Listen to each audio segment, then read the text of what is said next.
Preeta court में शौर्य को सबके सामने खिलाएगी अपनी कसम और काव्या ले आई कोर्ट में जज साहब के सामने सीसीटीवी कैमरे की शौर्य की फुटेज और मार दिया प्रीता ने कोर्ट में शौर्य को 100 से तमाचा। जी हाँ दोस्तों, कुंडली भाग्य के आने वाले धमाकेदार एपिसोड में जब जज साहब कोर्ट में राजवीर को दोषी करार करते हुए अपना फैसला सुना रहे होंगे, तभी काव्या कोर्ट में शौर्य की सीसीटीवी कैमरे की फुटेज पेन ड्राइव में लेकर आ जाएगी और प्रीता को करण के ऑफिस में न मिलने की वजह से राजवीर की सुनवाई पे प्रीता भी आ जाएगी। जहाँ पर जब काव्या कटघरे में खड़े होकर शौर्य की असली सच्चाई जज साहब के सामने लाने के लिए जज साहब को पेन ड्राइव दे देगी और जज साहब जब पेन ड्राइव को अपने कंप्यूटर में चढ़ाएंगे और शौर्य की सीसीटीवी कैमरे की फुटेज को देखने वाले होंगे, तभी प्रीता कोर्ट में शौर्य चिल्ला कर आ जाएगी और कोर्ट में सबके सामने प्रीता शौर्य के पास जाकर शौर्य को खड़ा कर कहेगी कि शौर्य बेटा, तू अब सच सच बताना, क्या मेरे बेटे राजवीर ने चोरी की है? वो ऐसा नीची हरकतें कर सकता है क्या? ये कहकर प्रीता शौर्य का अचानक से हाथ पकड़ेगी और अपने सर पर रखेगी और प्रीता शौर्य को कहेगी कि मेरी कसम खाकर कहो कि तुम्हें क्या लगता है कि मेरे बेटे राजवीर ने तुम्हारे घर में करोड़ों की ज्वेलरीज की चोरी की है? तभी ऐसा सुनकर शौर्य ना चाहते हुए अपने आप को सही साबित करने के लिए प्रीता के सर पर हाथ रख के झूठी कसम खा लेगा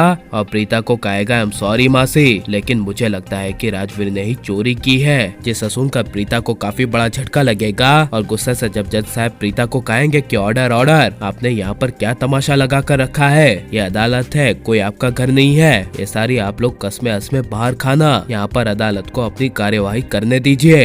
और जज साहब प्रीता को कहेंगे कि आप वहाँ पर जाकर बैठिए। जिसे सुनकर प्रीता कुछ भी बोले बिना बेंच में जाकर बैठ जाएगी। जहाँ पर जब जज साहब सीसीटीवी कैमरे की फुटेज अपने सिस्टम में चढ़ाकर देख रहे होंगे और तभी काव्या जज साहब को कहेगी कि अगर जज साहब आपकी इजाजत हो तो मैं शौर्य से 2 मिनट के लिए सवाल पूछ सकती हूँ। तभी यह सुनकर जज साहब काव्या को सवाल पूछने की परमिशन दे देंगे। जहाँ पर जब काव्या शौर्य को अपने सामने कटघरे में बुलाएगी और शौर्य से सवाल करती हुई कहेगी कि शौर्य, मुझे ये बताओ कि तुम मेरे रोके के दिन कहाँ पर थे? तब यह सुनकर शौर्य कहेगा आपको पता ही है दी, मैं कहाँ पर था? ऑब्वियसली मैं घर पर तो नहीं था, मैं अपने ऑफिस में पूरे दिन काम कर रहा था क्योंकि उस दिन मेरा बहुत ज्यादा काम था। जिसे सुनकर काव्या जज साहब को कहेगी जज साहब आपने देख लिया ना, उस दिन मेरे भाई शौर्य लूथरा काम पर थे और आपने जो अभी देखा ये उसी दिन की सीसीटीवी कैमरे की फुटेज है जिसमें मेरे भाई शौर्य लूथरा साफ साफ राजवीर की कॉलोनी में जाते हुए दिखाई दे रहे हैं। इनफैक्ट मिस्टर शौर्य लूथरा पैसों और ज्वेलरी से भरा हुआ बैग राजवीर के घर में ले जाते हुए दिखाई दे रहे हैं। जिससे सुनकर शौर्य को काफी बड़ा झटका लगेगा